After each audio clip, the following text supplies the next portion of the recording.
There it is, Mona. It says 6 o'clock. We just missed it. You're on mute, Mike. Well, Dave, as I always say, we're all creatures of habit. That's what it is. Yes. Yes, that's all right. Well, I just said that our meeting is at 6 and both the attendees didn't realize that. Well, I don't know if it's good news or bad news, but Chief's the only one here.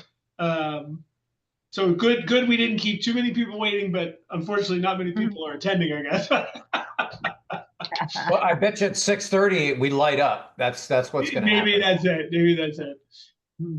I absolutely missed this. So, whoops. At least Robin did too. I mean, usually it's like misery loves company or something. I don't know.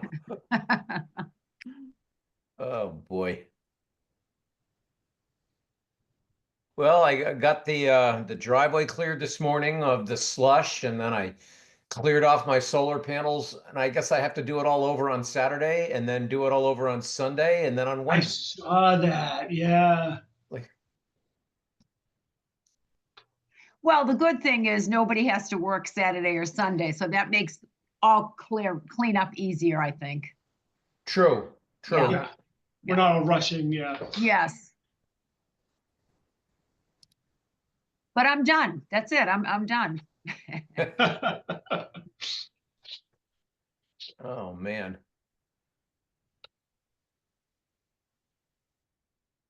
So I guess by the email that we had a little snafu with the highway garage. We did. Was it a Dover driver or was it an outside contractor? Outside, it was a salt delivery company. Well, we need salt. We do. Good news is everyone was okay. They actually never lost electricity. It just, I guess, stretched it out or something, but they repaired it. No injuries, so that was good. No injuries is always good. Never a dull moment, though, I tell you. That's right.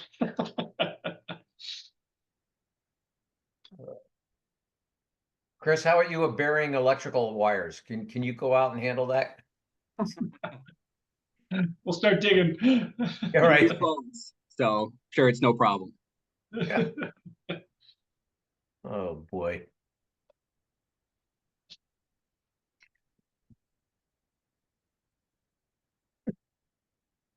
I'm still laughing at myself for I read the agenda. I have it printed right here. And it says 6 o'clock and I still went to 6:30.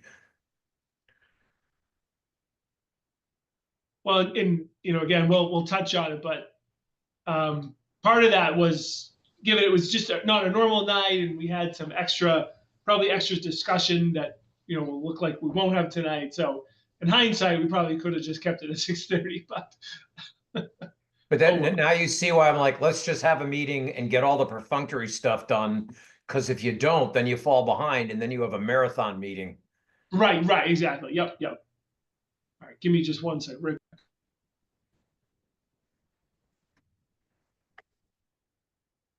What'd you think of my crazy idea about the fire department, Chris? I'm still catching up. Oh, you haven't seen it yet. Okay, good. We're still friends. Yeah. Let's see.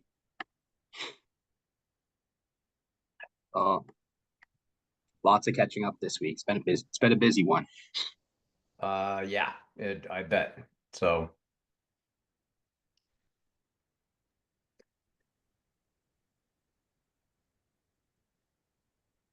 Well, the fastest way to get Robin here is for me to take a 30 seconds. So as soon as I leave, she's coming in. Guess what? She beat you to it. She's here. All right, there's.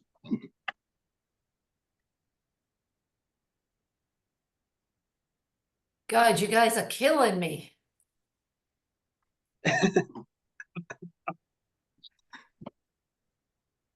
Clearly, we don't look. We just assume.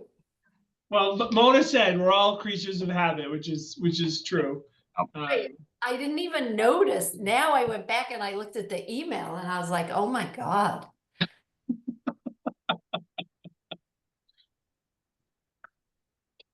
You know, and not to mention, I opened the agenda, I looked at everything. I'm so unprepared. That's okay.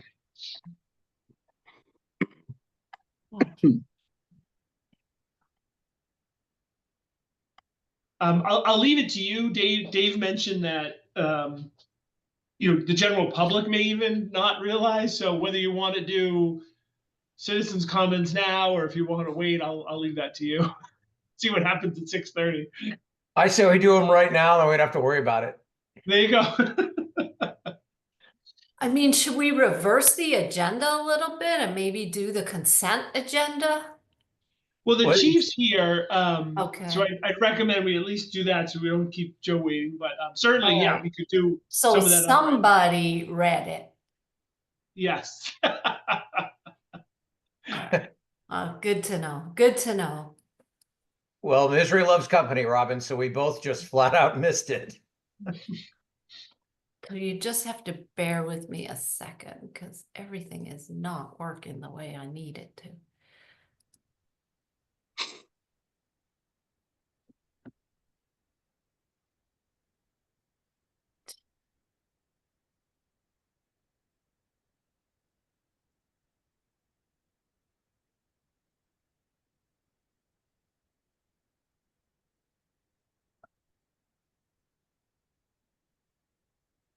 All right, so I'll start.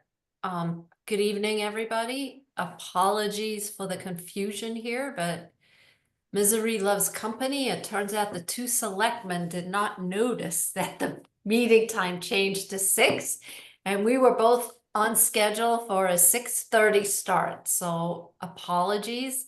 This evening's meeting, which is our February 13th meeting, and it's not even Friday the 13th, is following the guidance issued by the Commonwealth of Massachusetts in 23, which allows open meeting law which in accordance with open meeting law allows public meetings to be conducted remotely.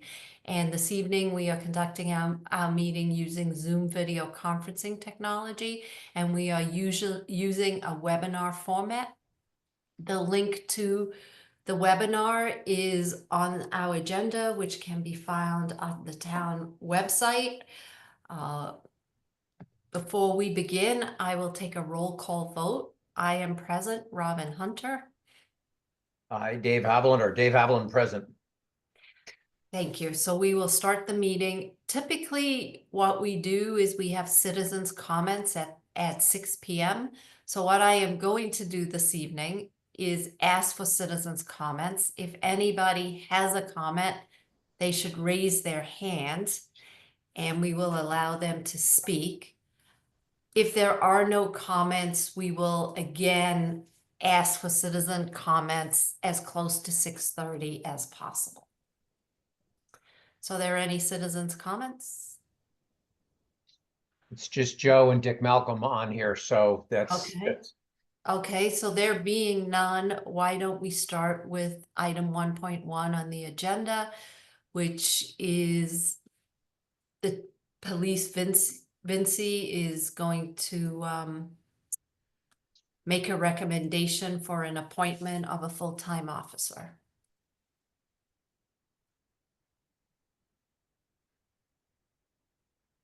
Good evening, everybody.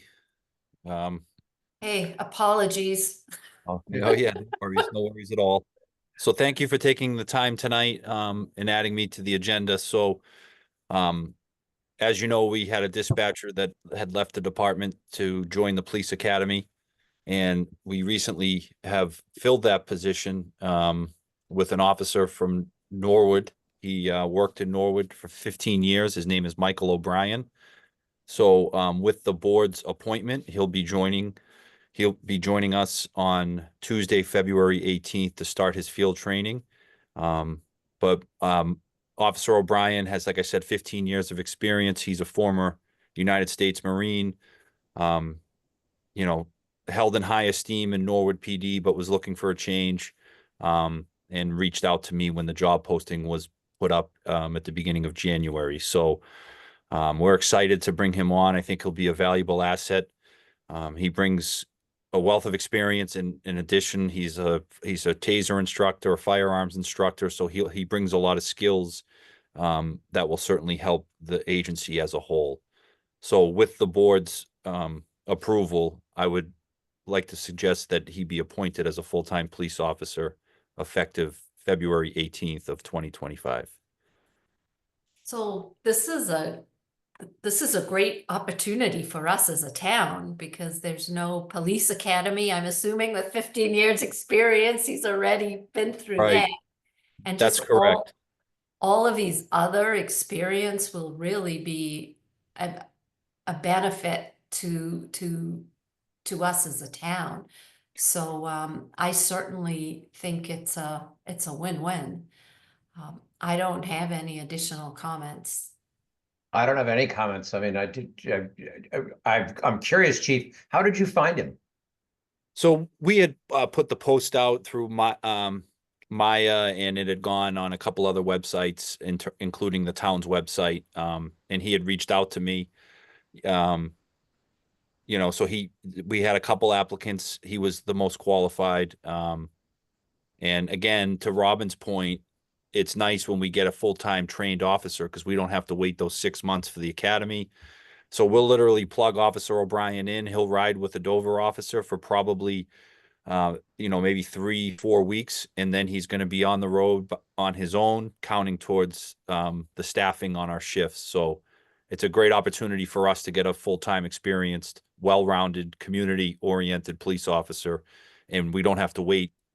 The academy, as you know, is 6 months, and then it's another 3 months of training. So in reality, it's almost a 10-month turnaround before you get someone ready to be on the road. No, that's great, because I agree with Robin. I mean, this sounds heaven sent. Right. And so with respect to dispatch, we'll go back and rotate officers through the dispatch. Yeah, so I actually looked into that this week with State 911 because Officer O'Brien was previously certified on 911 and as a certified desk officer, he's grandfathered in. So we'll just incorporate some on-the-job training while he's with the Dover officer to relearn the desk because, like anything, it's a perishable skill and it'll take him a little brushing up to get back to where he needs to be in that room. Excellent. So I am going to move to approve the appointment of Officer Michael O'Brien to the Dover Police Department as a full-time officer effective February 18th, 2025, contingent upon the successful completion of required testing, which I assume is just his physical exam. Yes, that's all done. That's come back since I sent that memo. And he has passed everything. So he is green lighted all the way through. Excellent. Super. Well, second, All in favor? I, Robin Hunter. Dave Haviland. And I look forward to meeting Officer Yeah. O'Brien. Excellent. Thank you Yeah. very much for your time. Appreciate the board's time, and thank you again. Have a great evening. All Thanks, right, Joe. thank you. Appreciate it. And Take care. thanks Bye-bye. again for waiting. Of course, anytime. All right. Okay, so the next item of business is actually everybody's gonna have to listen to me. It is just a short update on the rail trail project, and we thought it would be a good idea just to provide the town with an update as we begin to prepare for some of our public comment sessions. So I just want to remind people and make sure that everybody understands that this rail trail project is not a continuation or a resurrection of the 2017 rail trail project that was brought to town meeting. This is a brand new initiative. The initiative that was brought forward in 2017 was actually sponsored by Friends of the Dover Greenway. that initiative was going to be funded 100% with citizens' dollars. At the time, what was approved at town meeting was a rail trail that only utilized a portion of the railroad bed from the MBTA. At that juncture, we were under the impression that the MBTA would actually be willing to negotiate a lease with us for just a section of the rail trail. Fast forward to 2025, and we've learned a lot. You know, we understand that the lease is a lease, and in order for this rail trail project to move forward, we as a town need to be comfortable accepting the MBTA lease, because the whole idea behind the rail trails is to connect the rail trails to one another so that citizens can benefit from a large, what's the word I'm looking for? Trail system. So it will be an alternative trail for us. So this new project is actually sponsored by the Board of Selectmen, Dover Parks and Rec, as well as the Planning Board. We are at the infancy of this project. We were able to secure grant funding to do a design for the rail trail. Again, we are making the assumption that we will enter, if approved by town meeting, that we will adhere to the current MBTA lease that all other communities have signed and adhered to. But we are not starting to build this. This will not happen without town meeting approval. And it's also not going to happen without the input of the community. We understand how important that is. So we just want to make sure that citizens understand it is these information sessions are an opportunity for them to voice concerns, to ask questions. Our first information session is on Tuesday, February 25th. And we will constantly be reaching out to the community, sharing with the community, you know, what the design might look like, the costs of the project. We hope that by the time we get to a town meeting, that everybody in the community will have so much information about this rail trail that they will be able to make an educated decision as to whether or not this is something that they want the community to pursue.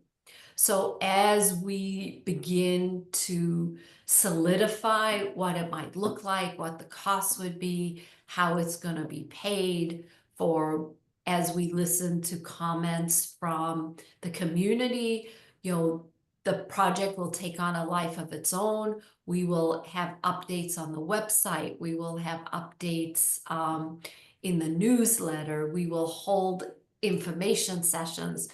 If community members have ideas of how else we can get the information out there, these are things that we want to hear.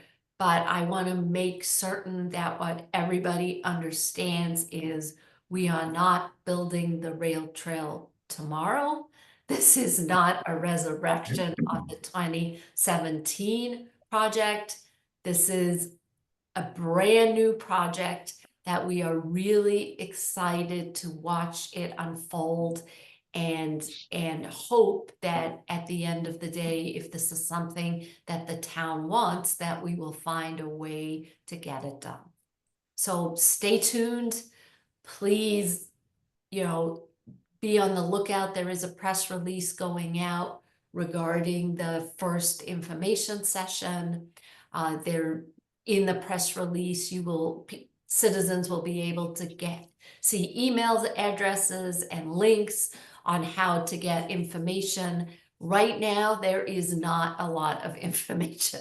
You know, we have the grant money, we're working on the design, we're trying to get community feedback, and that's where we stand today. Chris or Mike, is there anything else you want to add? I think you hit it. Just to put a period on what you just said, the press release actually is live now. So if people are Okay. interested, they can look on our Facebook page as well as our homepage. They'll see most of what you talked about there, direct links. So we encourage people to visit that and to please participate. And again, I think you mentioned, just to highlight, it is via Zoom. So hopefully it's accessible for everybody to attend. They don't have to come down in person. It will be online. Right. So it is now 6:30 and the only attendee I see in the waiting room is Dick Malcolm. So Dick, if you have any citizens' comments, raise your hands and we will give you permission to speak. If not, I'm gonna move forward with the other items on the agenda. All right. So I want to make sure I'm not skipping anything. All right, so item 1.3, me again, is approval of professional agreement with Horsley Witten Group for the MBTA Communities Technical Assistance. So as everybody is keenly aware, the MBTA Communities Act requires that the town of Dover, as in a small adjacent community, become compliant by the December 31st, 2025. Did I get that right? Yes. So in order, the town, like many other towns, we don't have the internal expertise to ensure that we can be to assist us with becoming compliant. So we need to go out and hire some consultants to help us with the public comment, to help us explain to the citizens of Dover exactly how the MBTA's Community Act may impact Dover, and to make a recommendation of where we may decide to put an overlay district. So in order to get all that work done, the planning board, who has taken the lead on this, vetted a couple of consulting firms and would like to hire Horsley Witten Group. The total cost of those services are $9,765, and they will help us finalize the MBTA community's zoning documents and also help finalize some of the community outreach and communications and explanations on what it is, how it might impact Dover. Again, with the MBTA Communities Act, we're going to have a special town meeting. The first special town meeting, correct me if I'm wrong, Mike, is October sometime. And then in the event that it doesn't pass, we have another town meeting, or another date for a town meeting, I believe in November or December. But You're generally right. I'm trying to quickly pull up the dates. I can't find it fast enough, but right. So, there's a lot of work ahead of the planning board. A lot of work has been done.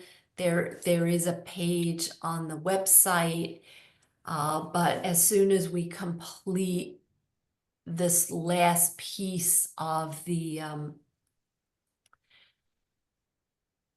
pulling together the technical details, we will go into full mode of getting the information out to the town, having information sessions and answering questions. And there's a lot of technical and legal issues that surround this, and it is an unrealistic ask to have our community deal with it. And so this brings us the ability to do this well. And Right. so, Right. And I mean, being a small adjacent community also gives us the advantage of seeing, what worked in some towns and what didn't work. And hopefully, we understand where where communities have concerns. And so hopefully, with the help of the consultants looking to see what other towns have done, we will be able to effectively communicate how this may impact the town of Dover. Well said. So we do need, so if there are no questions, I took a look at the contract for professional services. It looked fine to me. I also looked at it. I have no questions on it. All right, so Just for background, they did use the standard template, which has already been approved by town council. So we didn't need an additional review. And then I did pull up the date, so just so it's on the record, the first meeting is September 29th. I didn't even get the month right. That's it. We were close. So end of September, close, and the second meeting, if needed, is November 17th. Okay, thank you. Yeah. So I'm going to move to approve the professional services agreement with Horsley Witten Group for MBTA Communities Technical Assistance for the town of Dover, Mass. In the amount of $9,765. Second, All in favor? Aye, Robin Hunter. I, Dave Haviland. All right, so the next item of business was item 1.4, which was going to be a discussion and vote regarding the approval of the community center building project change orders. We received these change orders and had some additional questions.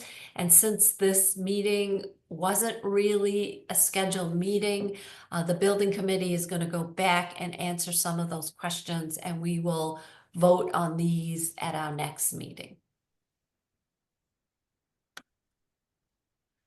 You just put that in there so you can get through your meeting on time.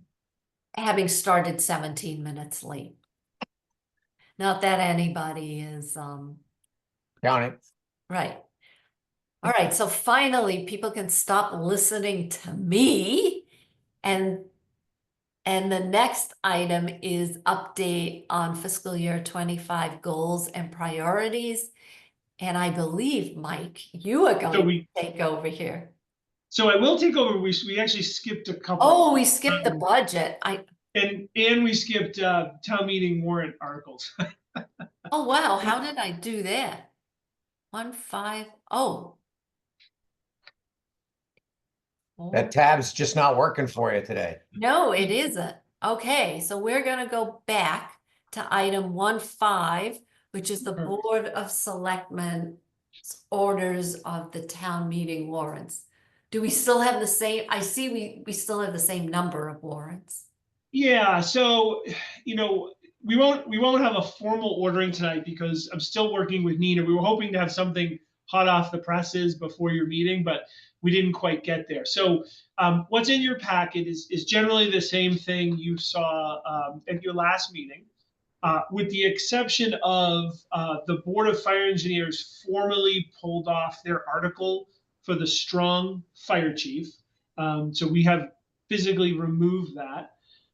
You will see, even though we anticipate what would be 26, right after 25 under the zoning planning, is still the tree preservation bylaw. The planning board has indicated that will be removed, but they've not formally voted. So it is still on there, but that will be taken off. The one piece that's up in the air, and we had a little bit of this conversation previously, is revolving around, no pun intended, the revolving funds. Right. So working with Nina and hearing the feedback from the board and particularly the town moderator, we're trying to find a way to do this in the simplest way as possible. So right now, the way you see the warrant, Article 3 is to authorize amounts for our pre-existing revolving funds. And then articles potentially starting at 15 through, depending on what we have to do working with Nina, 18, or it could actually be 20, are a combination of new revolving funds and revolving funds that we would like to alter the structure. So just to give you an example, the Board of Health has what looks like 4 separate revolving funds, and they're divided into the different sort of inspections they do. They no longer need those 4 separate revolving funds because they have a full-time health director that does most of that work. So what they're looking to do is consolidate that into just one more general, smaller fund. Our hope was we could just do that as part of the normal revolving fund, but the more we dig in, it looks like we are going to need a separate article to do that. So we don't have final answers on that. But what Nina has said is that we will find a way either to, one, try to condense them, to as little as possible, and or two, if the town moderator is on board, which he had indicated he would be, we can make them as part of a consent agenda. So even if there are multiple articles, they are all fairly straightforward. They're not impacting the annual budget dollars. And so I think there's an appetite to kind of bake them all together and vote on them in one kind of packet. So we're still working through that. So what I would recommend, or what my plan to share with you is, I'll continue to work on that with Nina. Once I'm done, I'd like to meet with Jim and Kate to review what we've come up with, kind of what our plan would be, and then at your next meeting, we'll hopefully come back to you with a final order of articles that would turn into the actual warrant. The one thing we want to be careful on, as I know historically, Article 4 is always operating, Article 5 is capital. One suggestion you had is to move Article 3, revolving funds, later in the meeting and kind of group it with all of the other ones, but that would bump the order and that would throw it off. So I'll talk to Jim about that. Maybe we could move a different article to 3, or Right, that's what I was thinking. yeah, just to keep Right. our numbering system, because again, there's no requirement, but it is, precedent here, and historically people understand when you say Article 4, Article 5, people knows what that means here. So our plan will be to keep that the same. Right, and I think it does make sense to group all the revolving funds articles together. And I mean, the one thing I would suggest that we do is, if we do that, is just remind citizens, like 2 minutes or less, that a revolving fund really has no impact on the budget. I think it's important for them to understand that it's fees that get paid for that specific purpose that then get used to pay the individuals performing the inspection or the work. Exactly. Right. Exactly. I agree, Robin. I mean, 2 minutes and we could get, I don't even think Hopefully- you need 2 minutes. I think you just have to remind people this has no, because it seems like a lot. I know somebody will go there and add up all the numbers, and so right. it's important just to say, hey, guys. But if it's just done as a consent agenda and explain with 2 minutes up front on Right. all of them, and then say, and we're doing this as a consent agenda Right. versus having to vote 6 times, I think town meeting will say, great, let's go. Right. Right. It will save a huge amount of time. It Yes. really will. Because it's just the time that it takes to vote on each of the items. Correct. Correct. Only half an hour right there. Right. Yeah. Even without discussion, it's just the formality of it. Correct. Okay, maybe 20 minutes. But Well, that'd be great, because if we can get the number of warrants or number of votes under 30, it becomes doable in one evening. Correct. So even if perhaps we have to add back in a couple of the revolving funds, we could go up as high as 35 individual articles. But to your point, David, we can group them. There'll be 30 or less votes taken, which is what we really, time-wise, is what we care about. Correct. right. The other thing I'll just mention, and this does kind of bleed into our next, I guess, open budget discussion, is that open hearing is scheduled for March 17th, which is quickly approaching. St. Patrick's Day. Yes, it is. So where are you green? And Chris just put together a all but final draft of a mailer. So you may recall last year was the first year we did a nice mailer for open hearing. It included some information and history on town meeting and how people can get involved. It was very well received, so we'd like to do that again.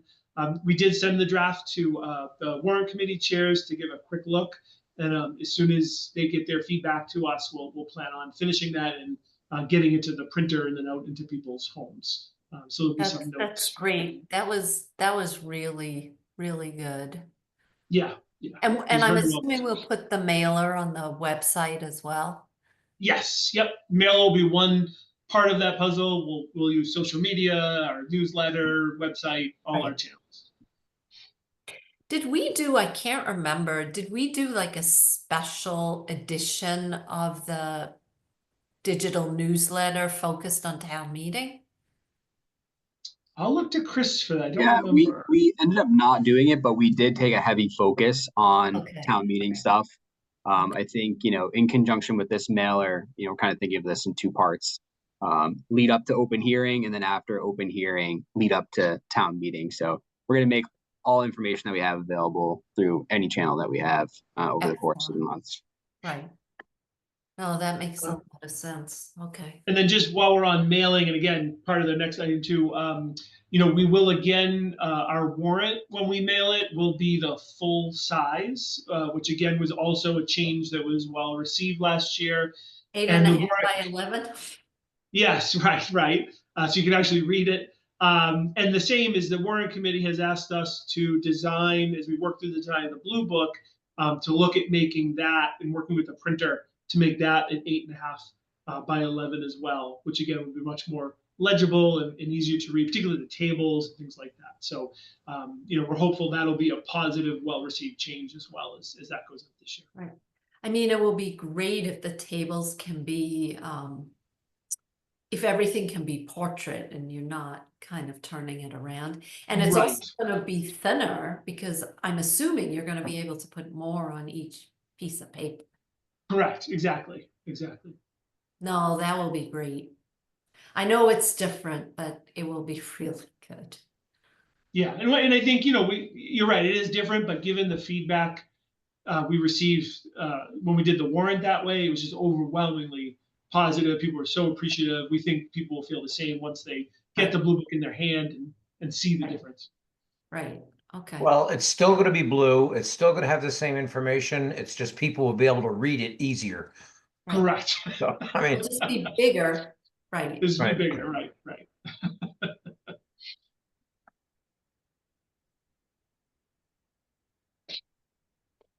So, and that's all specifically in the warrant, and then that does kind of roll into the budget discussion. right. So why don't we just move to item 1.6?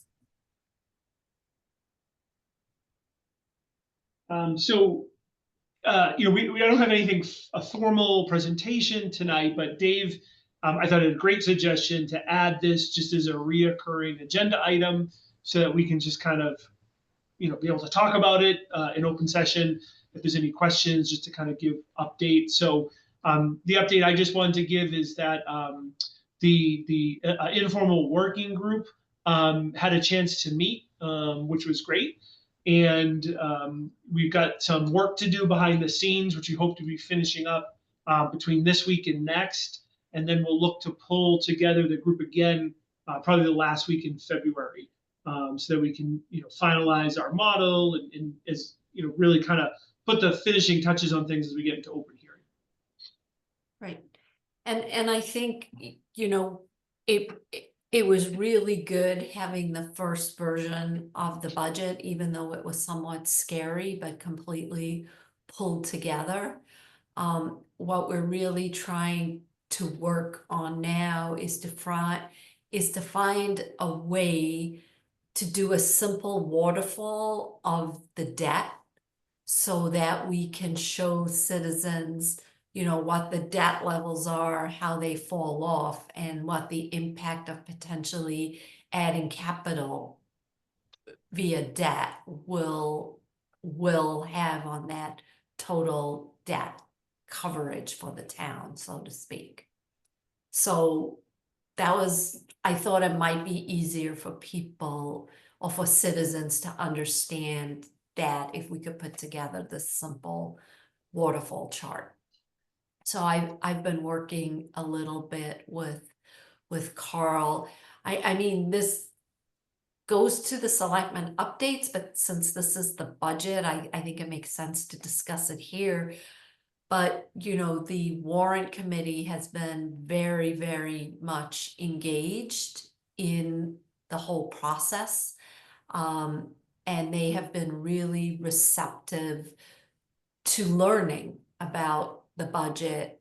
And so the last warrant committee meeting, we did a little overview of cash reserves, the selectmen's, you know, what out policies, and I'll use that word loosely, were.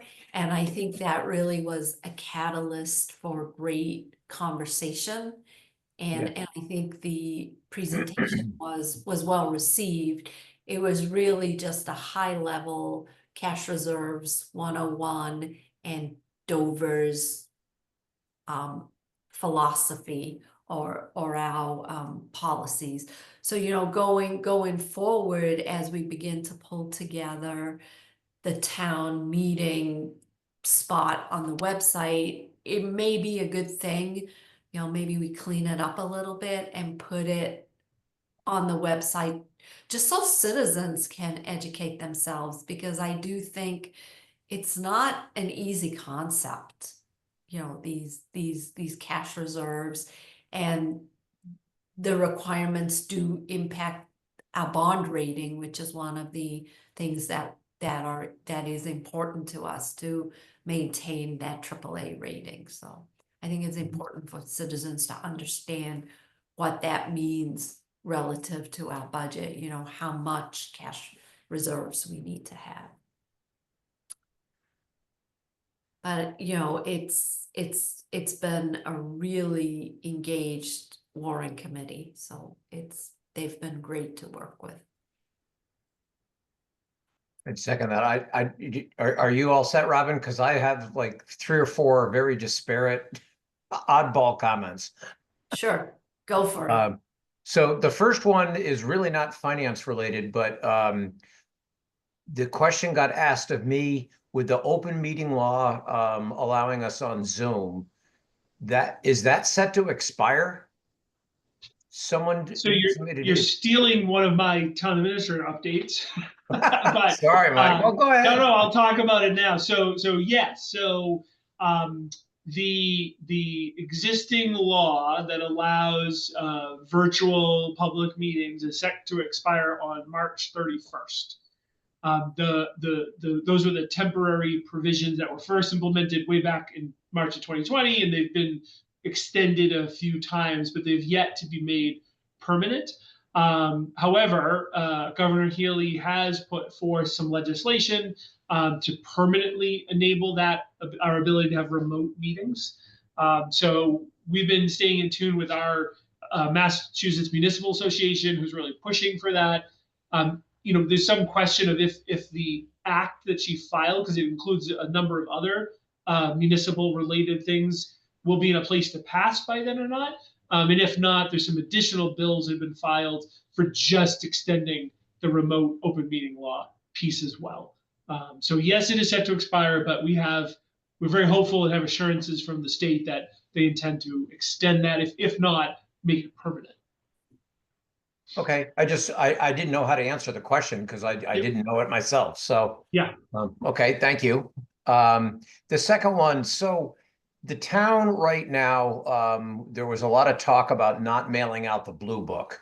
But it sounds like we're getting it into a format that could be a little thinner and a little less expensive. So I'm assuming that is still going to be printed and mailed out to everyone. So that's our understanding right now, that the warrant committee did inquire, and it is true the blue book is not required to be mailed, only the warrant is actually required to be mailed.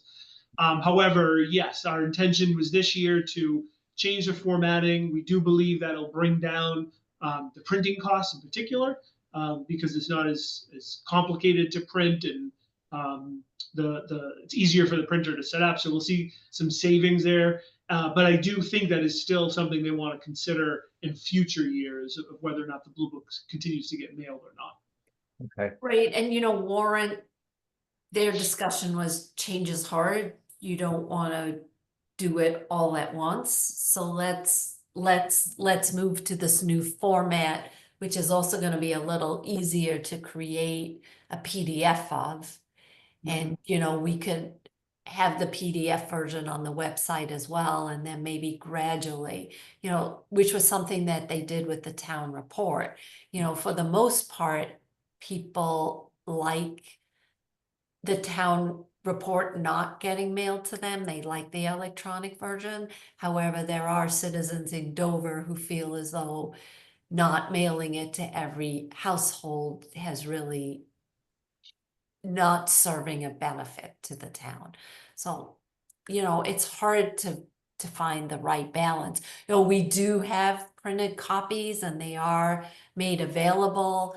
So, you know, maybe there's a way to have people sign up if they want a printed copy. You know, and we can mail those out. You We you do, anticipated my follow-up question because I think we had the same citizen talk to us on the town Right. reports and whether or not those should get mailed. right. And you know, my hope is, maybe I'm really naive, but my hope is once the community center opens, if if it's gonna work the way I'm hoping it works, you know, we can have some of those things there and maybe even sign up sheets over there. So if people, you know, if you're waiting for somebody, or if you're just hanging out there and playing a game, and you know, maybe you'll decide, well, I'd really like to have the hard copy of it. And, you know, and there will be hard copies available there in the areas where you can read. So, you know, unfortunately, not everybody likes to get their information the same way. And we need to try and make sure that we get information to people the way they like it. I just don't want to see a whole bunch of trees used to be literally pitched right in the trash. Right, And unfortunately, that happens with the Blue Book mailing. And to go to the town report as well, it seemed to me to be exorbitantly expensive for people to then turn around and just hopefully recycle it. All right. And just to be clear, in case other people ask, as I understand it, we used to mail the annual report, but it was actually a town meeting vote to amend our bylaw to no longer mail it for all the reasons you're talking about. right. It Right. does make sense. Right. And, you know, we still, I think we still have copies that nobody picks up. Oh yeah, we have a lot of So extra. we still overprint. Yeah. Right. Well, to your point, Robin, if X number of those were to go to the community center for reading there and then have a stack that people can take if they want one. Right. So certainly there's plenty of opportunity to get it, but right now a citizen would have to go down to the townhouse and ask for a copy. Right. Correct. You know, So it's just another avenue to get it. You know, I just think the community center is going to help us with some of these things, because my belief is it's going to be very well used. So the next one is a massive budgetary relief that everyone needs to know about. I have not accepted my selectmen's compensation for this year because I couldn't find the paperwork to put in for it. So I'm like, help, and I just waved it off. So that somewhere between 150 and 175 prorated is going back into free cash. So I just want. Well, you've balanced the budget. Thank you, It's Dave. just Thank right you, there. Dave. So I should do the same. Mine's 200. yeah, there you go. So all kidding aside, when you were giving your presentation on free cash, Robin, you mentioned that the bond rating agencies prefer to have a free cash and or reserve fund in that 10 to 15% range. Right. And recently, our policy was lowered to 8%. Correct. And Well, our policy was set at 8%. We never had a policy before. Okay. The target was to bring it down to 8%. I guess the conservative finance person in me is wanting to weigh in here that if the bond underwriters want us to have between 10 and 15, I say that our goal should be 12 and a half, right in the middle. So that if we're a little over, a little under, we still have wiggle room, but it's appropriate for what they're seeing. And I don't know how we would go about amending that policy. Uh, assuming, you know, you agree and the warrant committee agrees, but that's how it was set last time, wasn't it? It was the Board of Selectmen, Right. the warrant committee. Right. Right, so we had a working group. So what I would suggest is let's get through balancing the budget. And then also when the treasurer starts, it will be, a great way to maybe pull together a small working group, kind of look at some of the policies and then make recommendations for changes. You're certainly not going to get any pushback from me to move it from 8 to 12.5%. I was always very uncomfortable with that lower end. And we can just confirm that the information that I found, which was averaging the bond agency's rate, the requirements or recommendations is correct. And I think, the town treasurer should be able to help us with that. And then I say we just vote. There may be some other policies we want to tweak. It's sort of a best practice to maybe once a year, just review our policies, see if there are any changes we want to make given the economic environment, and maybe, and then present those at one of these meetings and vote on them. Because policies should reflect the current economic climate, so. Well, it's also in the economic reality. I mean, if our policy goal is 8% and we come up 2% shy, and all of a sudden our bond rating gets in question, that makes no sense to me whatsoever. So, Right. all right, I agree with you that the timing can certainly wait, but I just wanted to find out what the process was Right. on how we got where we are. Right. So the process, how we got where we are, just as background, we had the Department of Revenue come in and sort of review all of our policies. It hadn't been done in maybe 15, 20 years. And based upon that review, we put together or updated those policies. And then I believe we voted on them. But it would, I think it's an excellent idea to look them over and work with Chris and the new treasurer and the town accountant, come up with recommendations of policies that we think should be changed, and then make a presentation at one of our meetings. Great. Well, then I agree that after budget season's over, maybe we can take that up then. But Right. Thank you for the background, because I just wanted to be able to talk about it. No, it's a great, I think, it's worth talking about. So then the final one is Dawn, who has so much knowledge that I can't keep up with her. It's amazing when she comes in. It's like drinking from a fire hose when Dawn presents. But she did have a question for us, and that was whether or not we want to rework how we present the budget with the special ed and regular ed. And I was kind of lukewarm. I'm going back to my school committee days. Robin, you talked about how there's the handshake agreement between the school committee and the warrant committee and the Board of Selectmen.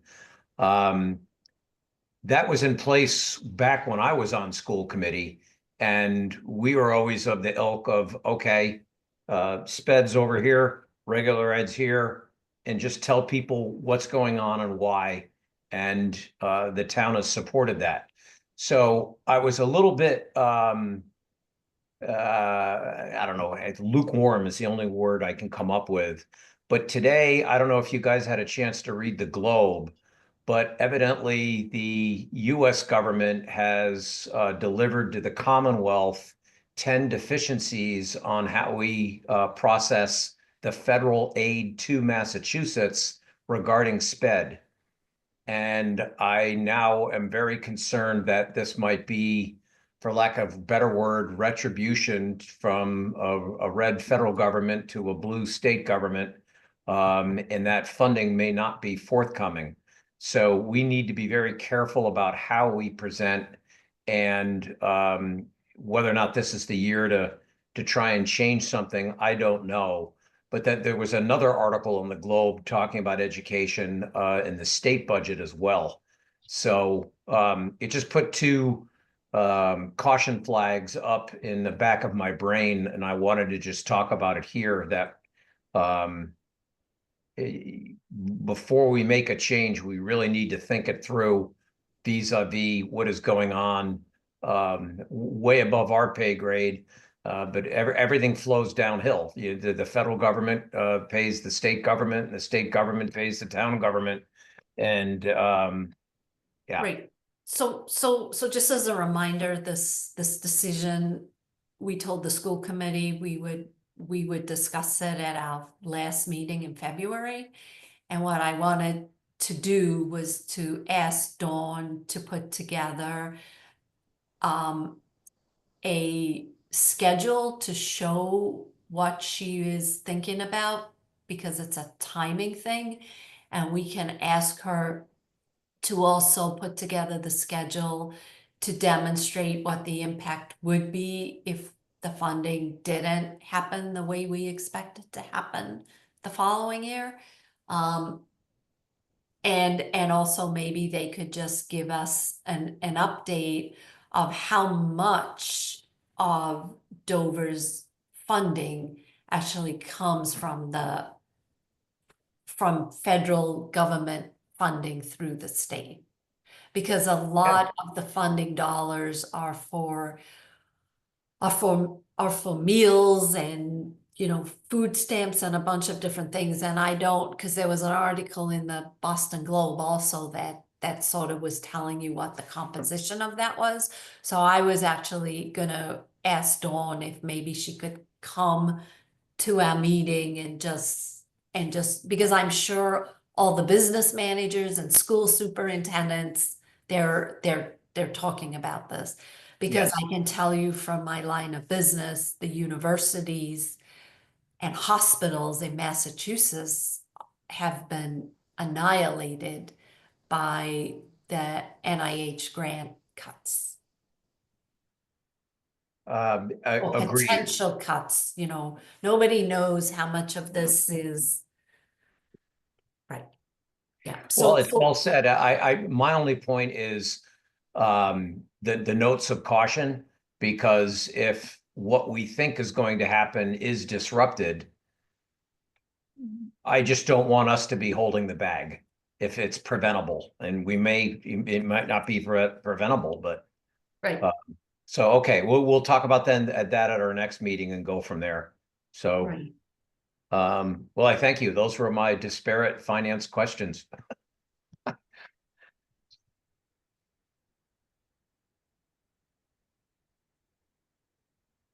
So then, do you want to give a quick update on the goals and priorities, Mike? Yeah, no, I'd be happy to. So in addition to all the budget conversations, I know it's probably seems like a long time ago, Robin, but I don't think we've met since you held your office hours. So we'll, you know, again, the board had originally targeted to do those monthly. So I think, you know, if the board is on board, we can continue to try to do that. And then, you know, I'll leave it to you when you want to reevaluate if you should move to every other or once a quarter, or, you know, whatever you think appropriate. So Dave, I think you'd be up next, so we can coordinate with Chris, you know, in terms of setting another date. Yeah, exactly. And offer it until we start getting skunked and no one wants to show up. Okay, perfect. Right, you know, the other thing is if nobody shows up, then maybe we go to every other month. It's something like that. Yeah, we're all thinking along the same lines. Another thing is, since I don't have to worry about work, I can go in the morning or sometime, alternate the times. So those, I think that would be a really good idea. Give it, a morning slot, perhaps once in a while. Yeah. so why don't we schedule that in when on my next one? Just go in the morning sometime. Perfect. Okay. You That's know, and great. I wonder if we don't get a lot of people coming, maybe we could kind of attend maybe a COA coffee, DMA meeting, just to make ourselves available and see if people have any questions there. Yep. Absolutely. If you can't get people to come to you, go to them. You know, Right. maybe we go to them. Yep. But That's great. being available to the citizens is obviously the goal here. Right. And we'll just mix it up and see, what avenues work. Right. Chris, you went to the COA. I know Mike's been there, but did you go to the COA as well? I sure did. It's a great event. It's always very well attended. So I can't recommend it enough. I couldn't agree more. I thought it was really well done, and it's just an opportunity for people to ask questions. And so if our office hours don't work, then I think it was Robin's suggestion that we throw COA on, and it's a good one. Yeah, absolutely. Absolutely. Just a few other updates, with the exception of, I think, just a few minor glitches. Of course, one of which was one of our selectmen calling at the exact time our phones were switching over. Thanks to Chris, we had a successful switch over to a new phone system at the end of January. Everything's been working great. Feedback has been well received from staff. Our service has already improved, so it's been a win-win. Right. And especially because we're seeing ultimately we'll see a cost savings with this switch. So better service for less money, you can't lose there. So we appreciate Chris's work on that. Today was the due date for the aggregation RFP. And it's my understanding we got one response. All you need is one. So we've not reviewed it yet, but we'll start that process. But we're hopeful that response is appropriate and successful. And then we'd be really excited to start moving with the electrical aggregation process for the community. So we'll keep you updated as we go through that process. And then lastly, I just want to mention that we successfully, Chris submitted our grant for our permitting software. It was due last week. So now we're kind of waiting on pins and needles here for the response, which I think is due sometime in March. So we're eagerly awaiting that, but we feel like we had a very strong application.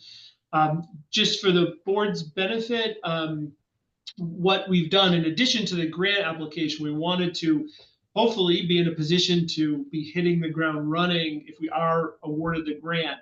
So what we've done so far is Chris has led an internal group of staff users, both field-based, so inspectors, but admin as well, who would work in the office and interact with customers who'd be using the software. They've gone through a number of demos, and just by default, there was unanimous decision that there's one vendor that is far and away the preferred choice. So the next step is we're going to be looking to set up a demo that includes staff to see it a second time, but also the land use chairs. So they have an opportunity, the boards and committees can take a look and ask and think through things that maybe the staff didn't think of, and just make sure that the products that we're seeing, they concur that we think we found the best product for our community. So we'll be rolling that out hopefully soon. And then again, we'll find out about the grant in March, and hopefully we'll be in a good position to actually start running and to start to actually implement this pretty exciting program. So we'll keep you updated, and obviously the board will be invited as well. So. It sounds like, go ahead. Sorry. No, you can go ahead. I was gonna say, it sounds like you got the process down and you're being as inclusive as possible, which I know everyone will appreciate. And it'll also allow, well, I should ask this as a question, not a statement. Will the software that you're looking at allow aggregation on the back end of service providers who are not complying with the housing use rules and regulations? Right. So all of that will be tracked. Yes. So you know, it's what we put into the system, right? So if there's ability to note violations or inadequacies in applications and processes, and you know, all users get to see every other department's comments, so everyone can track it and understand what's happening in real time and also historically as well. Excellent, excellent. We're going to be much better for it. Our citizens are going to have an easier process. Our staff members and committees on land use are going to have a defined process that will be easier. My understanding is that we can't dictate what boards people go to first, but we can make a suggestion. So we'll have to make that suggestion and have that all ready to go. So if I want to put in a pool, who do I need to see? Where do I start? Right. Right. So that's great. Thank you. Yeah. And then we already talked about the rail trail and the press release. Right. And I see Dave, that went Dave stole out. the remote meeting piece. So I think that was it for me. Okay, so that was the goals. Oh, that was the goals, right? That's right. Right. The remote meeting was updates. Right, this whole meeting has been one big update. So then 1.8 are the Board of Selectmen updates, and I really already gave my update because I wanted to give an update on warrant, and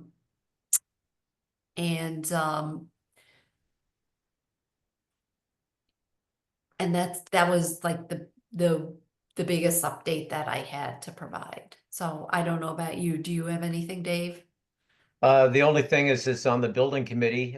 They met again on Monday night. We'll be meeting again. And there's still a lot of work to be done, both at the building committee level and on the building itself. And somewhere around early March, we're going to start getting some hard data on when the building can be reasonably expected to be finished. So that should be coming relatively soon. But Robin, you were in the walkthrough as well. It was the first time I've seen it. It is going to be a wonderful addition to the town and our citizens who want to use it. So Yeah. It's really a beautiful building and the space works really, really well. I would say at this point it's probably 85% complete, maybe 80% complete.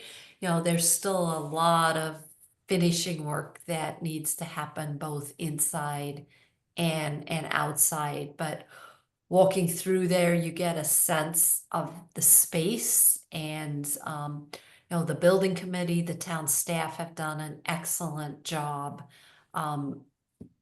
making sure that it's going to be comfortable and that every corner of the building is being properly utilized. It's going to be a great addition to the town. So that was Monday, which means I couldn't go to the planning board. So I have no update there, although I know they're working very hard on everything that have already been mentioned, so I won't go through it again. Right. So.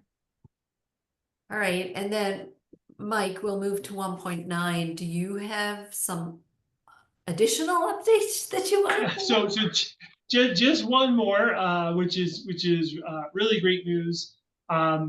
So we first discussed this a year ago. I think it's been discussed for a while, but formally a year ago about the Center Street Bridge replacement project, which is going to result in $15 million in funding for the towns of Dover and Needham at no cost to us.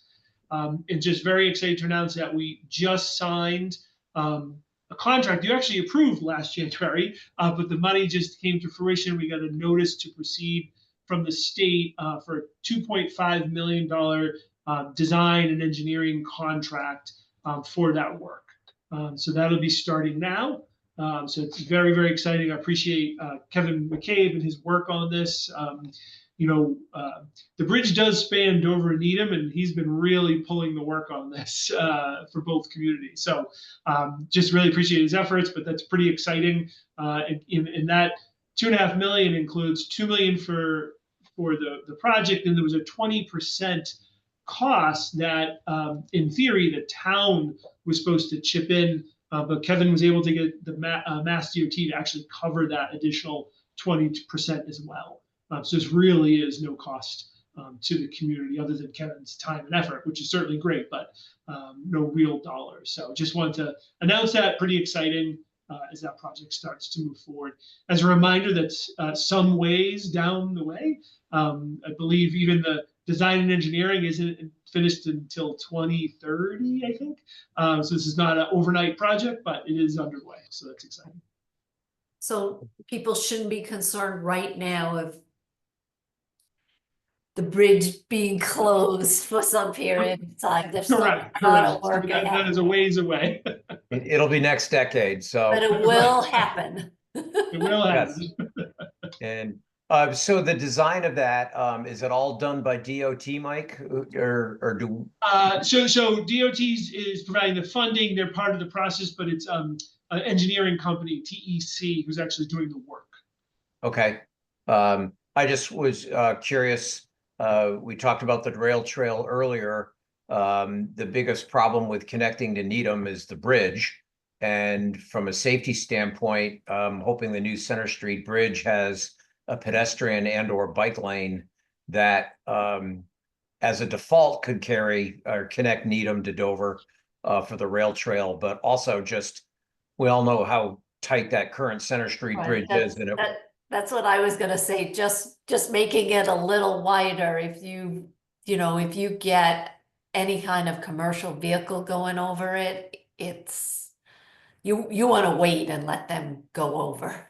I have slammed on the Right. brakes 2 or 3 times in the last year when a Tresca truck is coming the other way. You're like, whoa, there's no room for 2 of us. So no, the safety on that bridge is beautiful. A bridge as it is, it's got to be better, brought to a better state. Exactly. Again, my thought is just marrying rail trail, and even if we vote against rail trail and say no, we still need a safe way for pedestrians to get from Needham to Dover. Right. No, it would make sense to make, well, it definitely makes sense to make that a little wider than it is today. Yeah, and I don't want to misspeak, but I believe all of the state and federal transportation projects do require pedestrian and bike access and lanes and things like that. So I believe we'll ensure that, but I believe it is part of the plan, whether you want it to or not. I think it's there. On a very different note, I just looked up and saw that Jim Rapetti is in the waiting room. Dude, and since our order's been out of order, do we at least want to bring him in and tell him where we are with the warrant articles? Sure.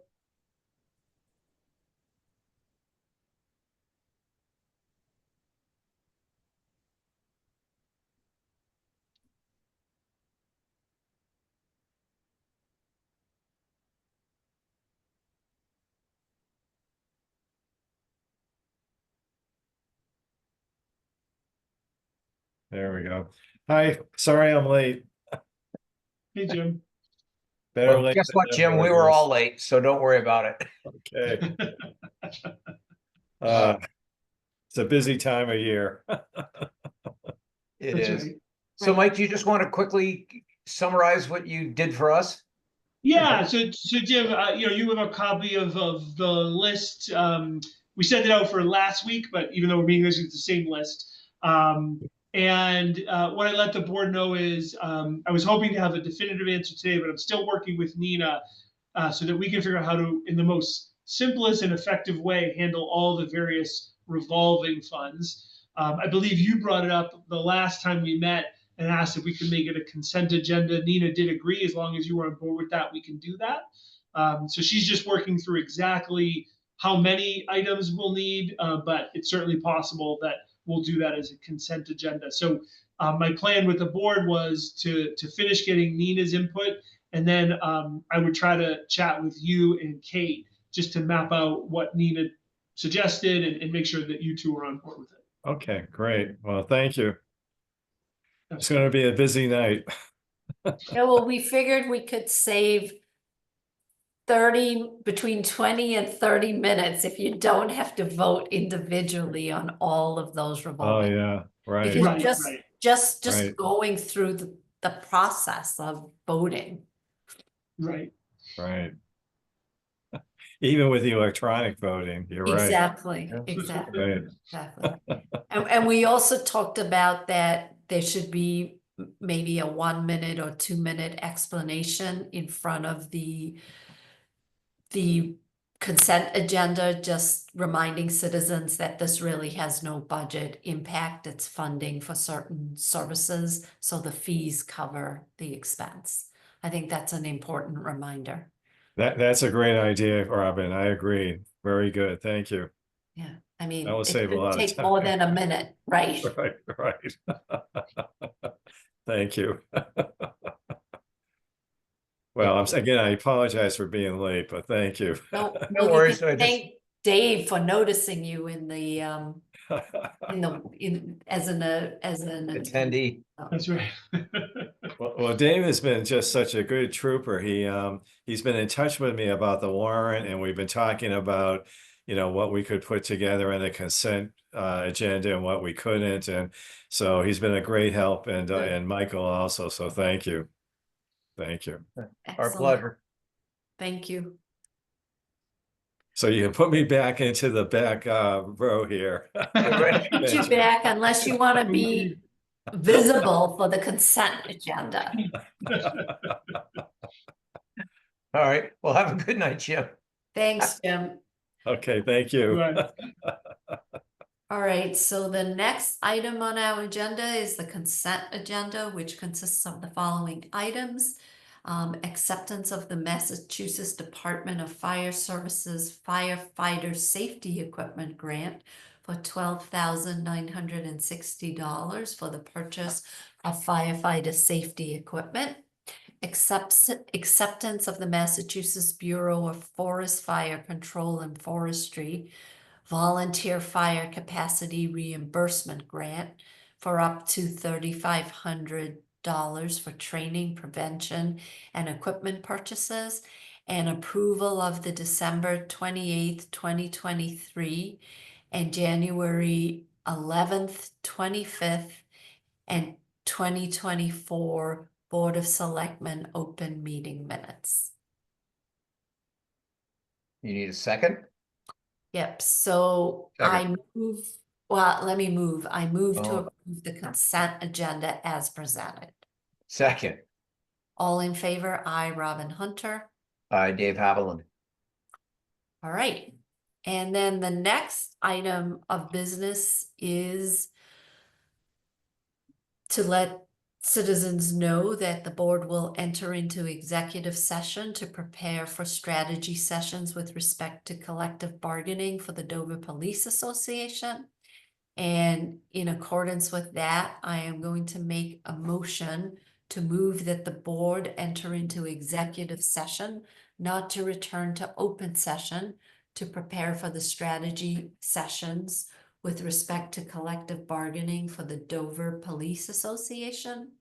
Further, as chair, I declare that an open meeting discussion may have a detrimental effect on the negotiating position of the town. And a roll call vote is required here. So I think I need a second and then I'll do the vote. Second. All right, and all in favor, I, Robin Hunter. Hi, Dave Haviland. All right, so that will conclude the open session portion of this meeting this evening. Do you want, do we need to log on to a second meeting or can we Yep. just? Yep. So you should have because this is a webinar, we can't prevent people from watching. So you should have a separate calendar invite. So Chris will end this meeting and then he'll reopen the private Zoom meeting. And even with a late start, we're on time. So That's thank you. right. And we Little covered dig, a lot. little dig. All right. See you All in a right. minute. Great. See you in a bit. Thanks. Thanks.